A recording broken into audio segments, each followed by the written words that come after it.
69 работнички од СОНИ Кавадарци нема да платат 20.000 евра откако со првостепена пресуда нив ги задолжи Основниот суд во Кавадарци. Претходно тие тужија за неисплатени 3-месечни плати преку време на работа, но наместо да си ги земат своите пари, судот нив ги задолжи за адвокатски и административни трошоци.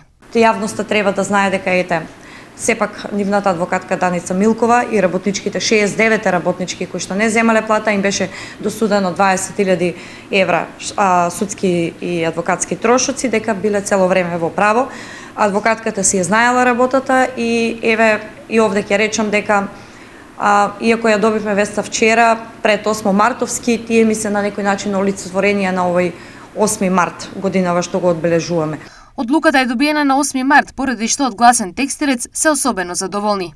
Морам да им честитам, јас од моje лично име и од име на синдикатот и од име на Сдруженијето за оваа победа. Јавноста беше згрозена од таа ланска пресуда, па и сметам дека треба јавноста да знае дека сепак правдата дојде на виделина. Во април предстои ново рочиште во Кавадарци на кое Гласен текстилец најави присуство поради мониторинг за текот на постапката.